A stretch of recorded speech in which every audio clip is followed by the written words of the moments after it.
बात है। शांतिपुर गांव में एक गरीब किसान का परिवार रहता था। उनकी टूटी फूटी झोपड़ी बरसों से बारिश झेलते झेलते अब बेहद कमजोर हो चुकी थी।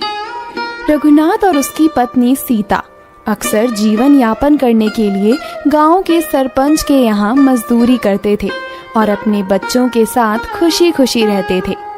लेकिन अब धीरे धीरे बारिश का मौसम भी शुरू हो रहा था।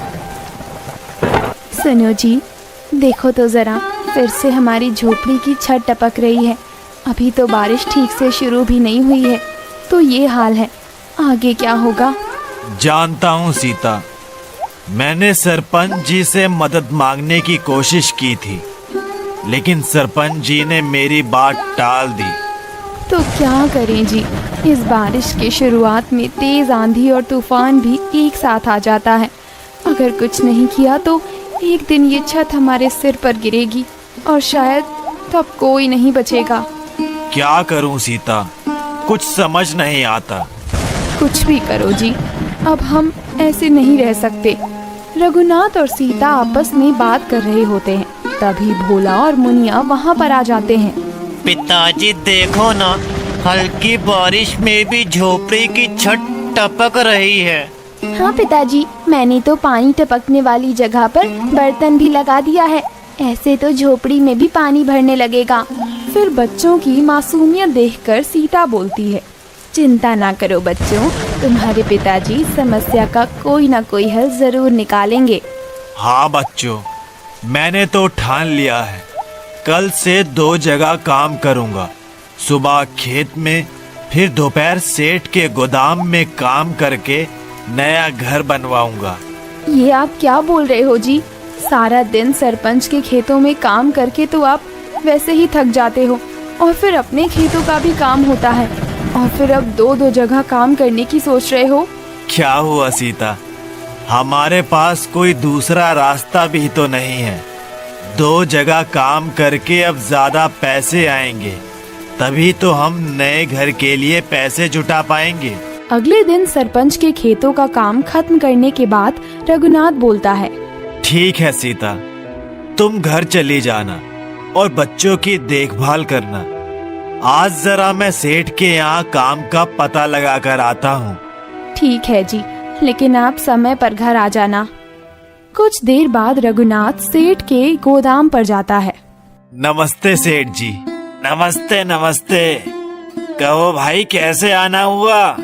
सेठ जी, मैं यहीं गांव में रहता हूँ, काम की तलाश में आपके पास आया था।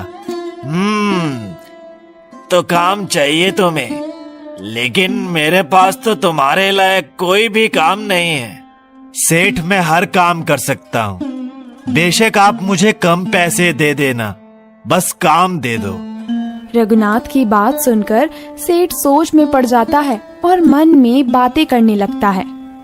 लगता है ये कोई जरूरतमंद है, मैं इससे सस्ते में काम करवा सकता हूँ, और ये तो हर काम करने के लिए तैयार है। बारिश का मौसम आने वाला है, अगर बारिश में भी ये मेरे माल की डिलीवरी समय पर कर देता है तो फिर मुझे बहुत ज्यादा फायदा मिल सकता है। लेकिन इसे तो मैंने सरपंच के खेतों पर काम करते देखा था, कहीं कुछ गड़बड़ तो नहीं है? क्या हुआ सेठ जी, आप क्या सोचने लगे? कुछ नहीं भाई, मेरे मन में एक सवाल था। तुम तो सरपंच के यहाँ काम करते हो ना, तो फिर मेरे यहाँ काम करने की क्या जरूरत पड़ गई? सेठ जी, वो बात ऐसी है कि मेरी झोपड़ी की छत से पानी टपकता है। बारिश के मौसम में मेरा पूरा परिवार परेशान रहता है, तो सोचा कि इस बार नया घर बनवा लूं। ओह, अच्छा तो ये बात है। लेकिन तुम मेरे यहाँ पर काम कैसे करोगे? तुम तो सारा दिन सरपंच के यहाँ पर काम करते हो ना। सेठ जी, मैं उनके खेतों का काम जल्दी ही खत्म कर दूंगा, बाकी आधा दिन आपके यहाँ काम कर लिया करूंगा। ठीक है, लेकिन मैं तुम्हें मेरे काम के बदले हर दिन के 100 रुपए ही दे पाऊंगा। लेकिन सेठ जी सरपंच के यहाँ तो मुझे 300 रुपए प्रतिदिन मजदूरी मिलती है। देखो भाई, मेरे यहाँ पर ज्यादा काम नहीं है, बस माल को सही समय पर सही जगह पहुँचाना है। वैसे भी तुमने कहा है कि तुम कम पैसे में काम कर लोगे। अब रघुनाथ ना चाहते हुए भी काम के लिए हाँ कर देता है, क्योंकि उसकी मजबूरी थी कैसे न कैसे करके घर बनाना। अगले दिन से रघुनाथ की दिनचर्या बदल गई। वो सुबह जल्दी उठकर अपने और सरपंच के खेत में जाता, दोपहर में सेठ जी के यहाँ भारी बोरे भरता, फिर पैदल गांव-गांव सामान पहुंचाता। ओ रघु, ये बोरे ठीक से नहीं बंधे हैं, इन्हें जल्दी से तैयार कर, समय पर पहुंचना चाहिए, वरना आज की दिहाड़ी काट लूंगा। जी मालिक, अभी बांध कर पहुंचाता हूँ। रघुनाथ बोरा बांधने लगता है, लेकिन उसके हाथ कांप रहे होते हैं। आखिर दिन भर खेतों में काम करके बेचारा थक जो गया था। क्यों रे रघु, अभी से ही तेरे हाथ कांपने लगे? पहले ही बोल देता, यहाँ पर जरा सा भी आराम नहीं मिलेगा। ठीक है मालिक, मैं आपकी बात समझ गया। एक दिन रघुनाथ घर पहुंचकर कराह रहा होता है। मैंने तो पहले ही आपसे मना किया था, 2 जगह काम कर पाना आसान नहीं है। अब सीता रघुनाथ का माथा छूकर देखती है तो उसका बदन बुरी तरह तप रहा होता है। हे भगवान, आपको तो तेज बुखार भी है, कल आप खेती पर कैसे जाओगे? मेरी फिक्र ना करो सीता, बस मामूली बुखार है, ठीक हो जाएगा। तुम जरा मेरे माथे पर पट्टी रख दो। अगर काम नहीं करूंगा तो फिर हमारा नया घर कैसे बनेगा? पिताजी, घर तो बाद में भी बन जाएगा, लेकिन सबसे पहले आपका ठीक होना जरूरी है। हाँ पिताजी, हमारे लिए घर से ज्यादा आप जरूरी हो।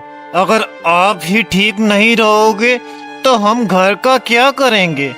चिंता ना करो बच्चों, मुझे बस मामूली सा बुखार है, सुबह तक ठीक हो जाएगा।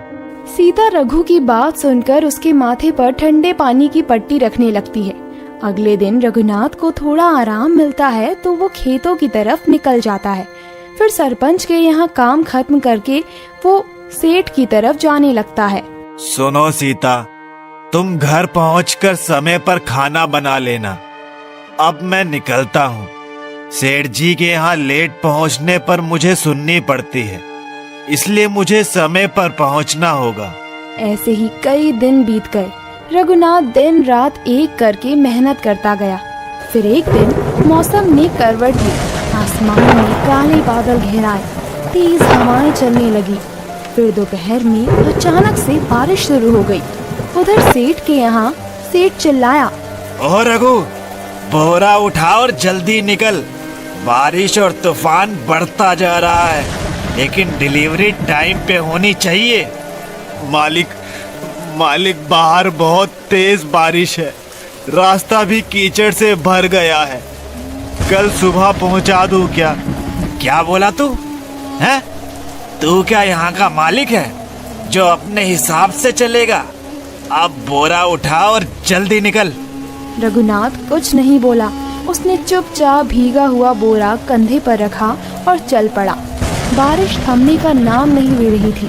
सड़क कीचड़ से लथपथ थी, पैर बार बार फिसल रहे थे, रास्ता सुनसान था। तभी रघुनाथ के मन में कई तरह के ख्याल आने लगते हैं।